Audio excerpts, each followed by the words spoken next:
ikut komunitas Komsel bareng Kak Oni. Di gereja mengikuti komunitas Komsel bersama dengan Kak Oni. Faskom itu ngomong-ngomong sama Bu Wena. Aku ikut Komsel bareng Jawa.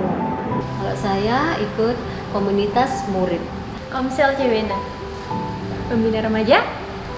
Tim admin pelayanan masa tenang. Remaja. Muda. Aku dapat sharing. Seru. Asik. Perubahan. Pengakuan. Tempat bertumbuh.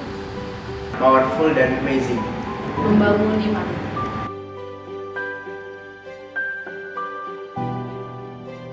Apa yang didapat dalam satu minggu itu, perenungan-perenungan secara pribadi, kemudian kami Berbagi firman atau curhat. Sharing dalam 2 minggu sekali. Menguatkan satu sama lain. Bercerita satu sama lain, sharing pengalaman hidup. Di sana ada doling ya, doa keliling, tulisan sharing. Biasanya kita sharing-sharing apa yang terjadi pada hari itu, terus dengerin firman bergiliran, penyembahan, dan masih banyak lagi. Itu biasanya kita sharing-sharing tentang berkat apa aja yang kita dapatkan dari Tuhan masing-masing tuh kayak gimana. berdoa juga buat satu sama lain.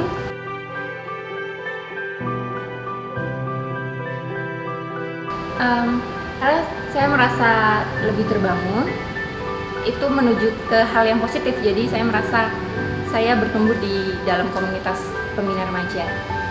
Karena menurutku suatu komunitas yang kita ikuti itu membentuk karakter kita menjadi lebih baik ke depannya.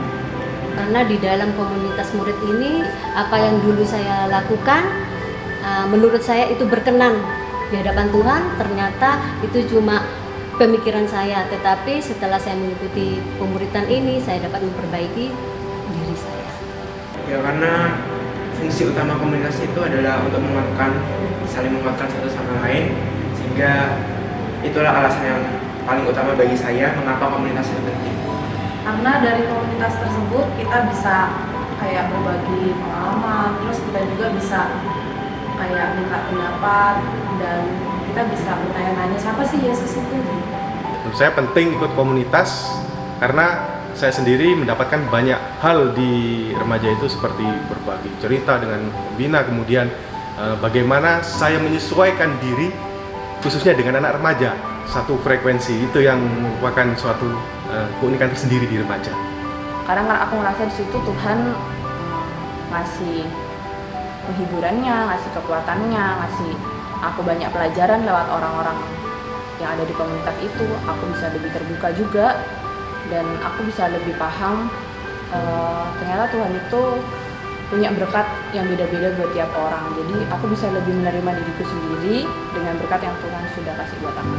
Dari komunitas kita bisa belajar untuk saling menghargai dan memperhatikan kondisi orang lain. Karena saya merasakan melalui komunitas yang saya ikuti selama ini, beberapa waktu ini, saya merasakan ada sesuatu yang berubah pada diri saya.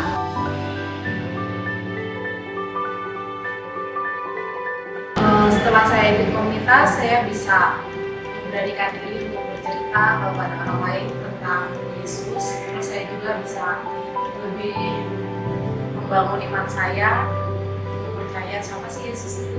Oh iya, rupanya yang selama ini saya lakukan itu ada sesuatu yang bagi saya benar, ternyata itu nggak benar dan tidak sesuai dengan firman Tuhan.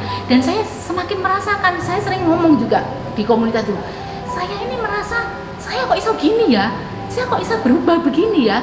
Sejak komunitas itu semakin hari semakin saya ada satu perubahan yang saya rasakan. Itu sebab saya sangat senang dan saya merasa perubahan yang benar-benar terjadi pada diri saya, itu yang saya rasakan. Mungkin juga orang bisa lihat. Hidup itu terlebih terasa berkesan. Dulu saya ini tidak mengerti apa yang saya mau. Nah, memang saya berdoa, tapi di dalam doa itu saya tidak menunggu jawaban Tuhan. Cuma bertanya, tapi tidak menunggu. Jadi habis berdoa, saya bertindak. Setelah itu, ya jadinya, setelah saya mengikuti pemuritan ini, ternyata saya bertanya, tidak sekali berdoa, tetapi berkali-kali kalau saya merasakan hati saya sudah tenang, saya pas, itulah jawaban Tuhan yang saya dapat itu. Perubahan aku yang rasakan itu lebih bisa bertumbuh, apalagi pada saat COVID begini. Lebih belajar untuk bertanggung jawab. Aku jadi orang yang lebih terbuka, bisa lebih perhatian sama orang-orang di sekitar. Poin pentingnya, saya lebih dekat dengan Tuhan Yesus.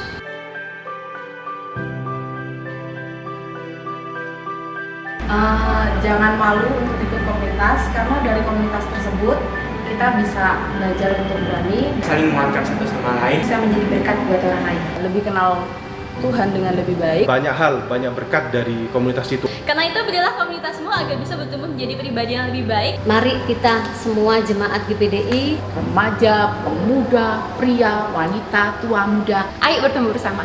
Ini komunitas kita bergerak. Ayo ikut komunitas. Yes. Apa yang saudara-saudara baru saksikan, baru saja dengar, yang sudah dibagikan oleh beberapa saudara seiman kita, itulah gereja sesungguhnya yang ada di dalam pikiran Yesus waktu dia berkata, aku akan mendirikan gerejaku dan alam maut tidak akan menguasainya. Yesus berkata, 2-3 orang berkumpul di dalam namaku, aku ada di tengah-tengahnya.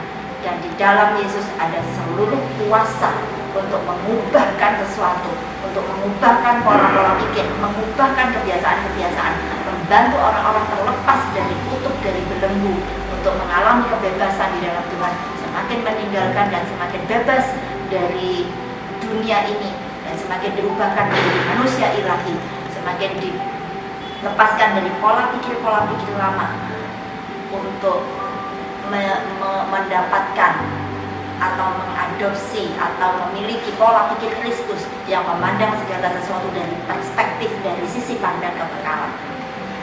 Yesus adalah orang yang paling benar berkomunitas. Komunitas, contoh yang diberikan Yesus, komunitas bukan tentang kegiatannya, bukan tentang bagus tidak susunan acaranya, bukan tentang kreatif tidak acaranya, bukan tentang seberapa jumlahnya, ada makan-makan atau tidak, itu semua baik, tapi bukan tentang itu, tetapi tentang apakah komunitas itu menghasilkan perubahan di dalam setiap anggota yang ikut di dalamnya.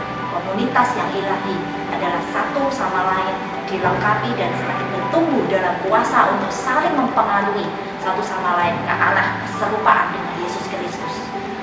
Itulah komunitas. Yesus berkomunitas dulu dengan pesta, dengan para pendosa, dengan para pemungut cukai, dengan wanita pezina, dengan murid-muridnya, dengan khalayak ramai. Dia lakukan di bawah pohon, mungkin dia lakukan di atas bukit, dia lakukan di tepi pantai, di atas perahu, dia lakukan sambil makan-makan, dia lakukan dalam perjalanan, berjalan bersama-sama, ngomong-ngomong. Itu semua komunitas yang ada Yesus di tengahnya, dan hasilnya adalah selalu perubahan. Sakeus adalah korban komunitasnya Yesus. Begitu duduk, dia ada pertama kali duduk, dia masih manusia lama. Setelah selesai makan, dia sudah berubah jadi manusia baru yang bilang, Tuhan, aku bertobat, dan ini bukti dari pertobatanku, perbuatanku yang menunjukkan bahwa aku menghargai, mempedulikan orang-orang yang menjadi korban kejahatanku yang lama. Perubahan-perubahan semacam ini yang sedang kita terus nikmati dan terus ingin lihat lebih besar. Kita ingin mempersilakan Roh Kudus menguasai dan semakin berdiam, bertahta, memerintah di tengah komunitas-komunitas yang kita sedang bentuk ini untuk semakin mengerjakan karyanya dan perubahan-perubahan ke arah seperti Yesus.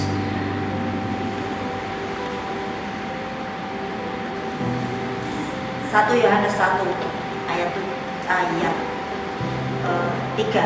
Apa yang telah kami lihat dan yang telah kami dengar, itu yang kami beritakan kepada kamu juga, supaya kamu pun beroleh persekutuan dengan kami. Dan persekutuan kami adalah persekutuan dengan Bapa dan dengan anaknya Yesus Kristus.